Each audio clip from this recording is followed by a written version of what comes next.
Dowry और alimony की वजह से हमारे देश में कितने ज़्यादा सुसाइड और मर्डर्स हो रहे हैं, ये सबको पता है और फिर से ये बात मतलब छुपी नहीं है।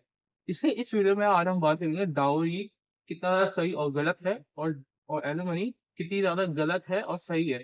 तो सबसे पहले हम बात करने वाले हैं डाउरी के ऊपर। दहेज 2 टाइप के होते हैं। एक तो गिफ्ट जैसा समझो अगर आप अगर दूल्हे हो, लेकिन अगर आपको वो दुल्हन की घर वालों ने गिफ्ट दे दिए हैं, जो आपको कभी चाहिए भी नहीं थे या आपने एक्सपेक्ट नहीं करे थे और आपको दे दिए, जो चाहे वो कुछ भी हो, चाहे वो परफ्यूम की बॉटल हो या कोई कार हो। लेकिन अगर आपको मिला है, तो वो गिफ्ट में आएगा। लेकिन अगर आपने कोई चीज़ अगर सोची भी थी या उनसे माँगी थी, चाहे वो पानी की बोतल हो या फिर पूरा एक है ना घर हो, अगर आपने वो चीज़ ले ली तो वो दहेज में आएगा। लोग है ना बिना बताए लड़कियों को टॉर्चर करके भी बोलते हैं सिर्फ गिफ्ट के नाम पे देना ना किसी को बताना। ये सबसे बड़ी चीज़ दिक्कत। और अभी हम बात करते हैं कि जैसे ना लड़कियाँ लड़कियों के लिए एक रूल बनाया गया है कि लड़के की संपत्ति यानी उसकी प्रॉपर्टी में उसका भी थोड़ा बहुत हक होगा। उसकी पेरेंट्स की प्रॉपर्टी में भी हक होगा 50%। लेकिन सबसे बड़ा कैच ये है कि हमारे देश में लड़कियां कभी भी अपने माँ बाप की जो भी प्रॉपर्टी है उनको पता है कितना परसेंट इनहेरिट करते होंगे? 50%, 40%, 30%, 30% कैसी होगी? 13% ही गर्ल्स करती हैं और उनमें से भी उनके पास चॉइसेस होती है कि वो चाहे तो अपने नाम पे करती है, किसी और को भी दे सकती है, जैसे भाई के किसी को भी दे सकती है। लेकिन यहाँ पे सबसे बड़ा कैच ये है कि सुन लो, अगर आप एक दूल्हे हो और आपकी एक दुल्हन है, तो वो आपकी प्रॉपर्टी में उसका पूरा होगा जब आपकी डेथ हो जाएगी। अगर आपके पेरेंट्स ज़िंदा भी हैं लेकिन तब भी उसका रोल होगा।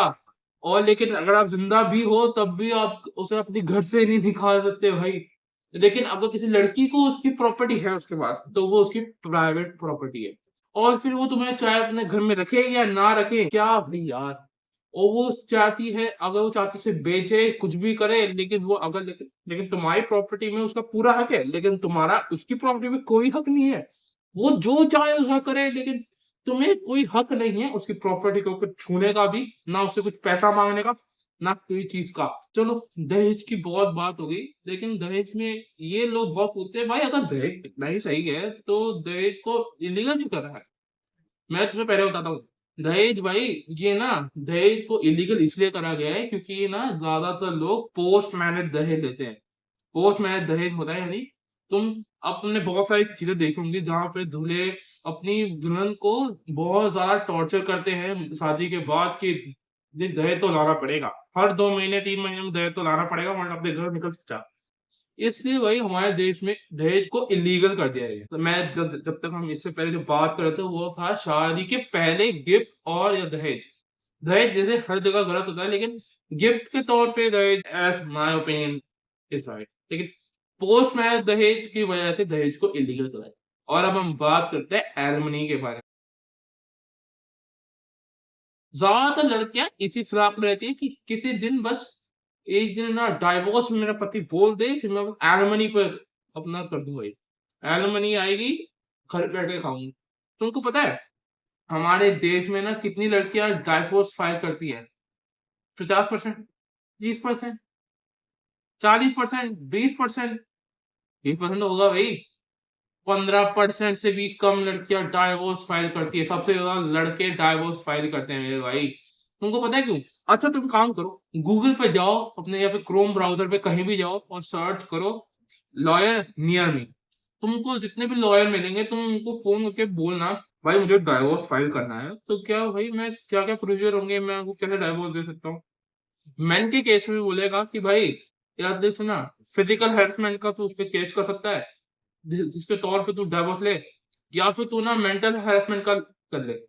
लेकिन अगर तुम एक लड़की के पॉइंट ऑफ व्यू से देखोगे तो यहाँ पर बहुत बड़ा ये घोटाला हो रहा है कि अब आप सुनो कि हाँ अगर तुम लड़की के तौर पे किसी से पूछोगे कि भाई मैं डाइवोर्स करना चाहती हूँ अपने पति को तो वो तो लॉयर तुमसे क्या कहेगा कि ना मैं कि भाई डाइवोर्स क्यों फाइल कर रही हो तुम? डाइवोर्स केस वो फाइल करेगा, हमें तो बस पुलिस कंप्लेंट करनी है कि ये उनको परेशान करता था, दहेज के लिए परेशान करता था या कुछ भी केस। वो आपका एलिमनी देगा, मेंटेनेंस देगा, हम 2 पैसे हम रखेंगे, 4 पैसे आप रखना, घर बैठे-बैठे खाएँगे। और इनमें से कुछ कभी-कभी कुछ पुलिस वालों का भी हक होता है। समझ गए ना भाई? आतिश सुभाष के केस में यही हुआ था। उसके एलिमनी के नाम पे 3 करोड़ रिश्वत मांगी जा रही थी और उसके सुसाइड करने के पहले उसने 90 मिनट का एक वीडियो बना के छोड़ा था कि कैसे मेरे को ना लॉयर्स ने हरास करा, पुलिस ने हरास करा, कि उसकी पत्नी ने उसे हरास करा, इस वजह से उसने सुसाइड भी कर लिया। 90 मिनट का नोट भी छोड़े था कि मैंने क्यों सुसाइड करा है। अब तुम एक बात सोचो कि एक लड़की ना, उसको पता है कि शादी हो जाएगी, शादी या तो देखो अच्छा जीवन जी लूंगी या फिर ना पति के ऊपर ना डाइवोर्स फाइल करके एलिमनी का मैं ना अपने अपने पैसा हड़प लूंगी। बहुत ज्यादा मिसकंसेप्शन हो जाते हैं लेकिन लोगों को, लेकिन एलिमनी एक अच्छा लॉ है। जो लड़कियों को नेसेसरी है, जो लोग ऐसे ये करती नहीं है उनके लिए बोल रहा हूँ कि हर लड़की ऐसी नहीं होती जो एलिमनी के पीछे पड़े। हाँ, बात समझो मेरी। एलिमनी इसलिए बनाया जाता है कि लड़की अगर उसका बच्चा है तो वो उसका ख्याल रख सके, अपना ख्याल रख सके, क्योंकि ज्यादातर हमारे देश में लड़कियां काम नहीं करती हैं, समझे ना, काम नहीं करती। लेकिन यहाँ पे एक और मैं क्या दिखा रहा हूँ कि जो लड़की अगर काम करती है वो इतनी सफिशिएंट है कि अपना ख्याल रख सकते, बच्चे का ख्याल रख सकते, लेकिन तभी भी पति को अपना एलिमनी पत्नी को देना मैंडेटरी है, मैंडेटरी है। और तुमने बहुत सारे केसेस सुने होंगे कि पति भी एलिमनी ले सकते हैं, पति भी एलिमनी ले सकते हैं। मैं तुम्हें बात बता दूं, अगर तुम ओल्ड एज के हो या हैंडीकैप हो, तुम किसी तरह से काम नहीं कर सकते, तुम्हारी बहुत ज्यादा एज होगी, तब जाके तुम्हें शायद एलिमनी मिले। लेकिन अगर तुम ऐसे वैसे ठीक हो तो तुम्हें एलिमनी तो घंटा नहीं मिलेगा। लेकिन लड़कियों की चीज में है कि अगर वो हैंडीकैप हो या कुछ भी हो, या फिर ना बड़ी सुंदर हो, अच्छी हो, या फिर कुछ भी ना हो उसका, कुछ भी हो, मेंटली या फिजिकली कुछ भी तरीके से वो ना खराब ना हो, खराब सॉरी मतलब डिसेबल ना हो, ना कोई से कोई बीमारी हो, लेकिन तब भी वो एलिमनी क्लेम कर सकती है। भाई कितनी ज्यादा गलत चीज है। और जो मैं तुम्हें बात करूं, अगर तुम्हारी शादी हुई है लेकिन तुम्हारी पत्नी का जो बेटा है, मतलब तुम्हारा जो बेटा है, वो तुम्हारा एक्चुअल बेटा नहीं है, तब भी तुम्हें मेंटेनेंस देना होगा अपने बच्चे का और एलिमनी भी देनी होगी। भले तुम्हारा बेटा है या नहीं, मुझे फर्क नहीं पड़ता, ना लॉ एंड ऑर्डर उसमें पड़ता है, तुम्हें एलिमनी तो देनी पड़ेगी भाई। हमारे लॉ एंड ऑर्डर समझता है कि लड़कियां प्रोवाइडर नहीं होती, लेकिन देश अब चेंज हो रहा है, लोग इक्वालिटी की बातें करते हैं, लड़कियां इक्वालिटी की बात करते हैं, तो शायद इस लॉ को चेंज करना चाहिए। लेकिन मैं मेरे हिसाब से अगर ओपिनियन दूं, मैं अपना ओपिनियन दूं इन दोनों चीजों की, एलमनी और दहेज गलत है या नहीं, तो मेरे हिसाब से भाई यस और no, both is my answers. तो मैं तुम्हें अगले वीडियो में बाय बाय।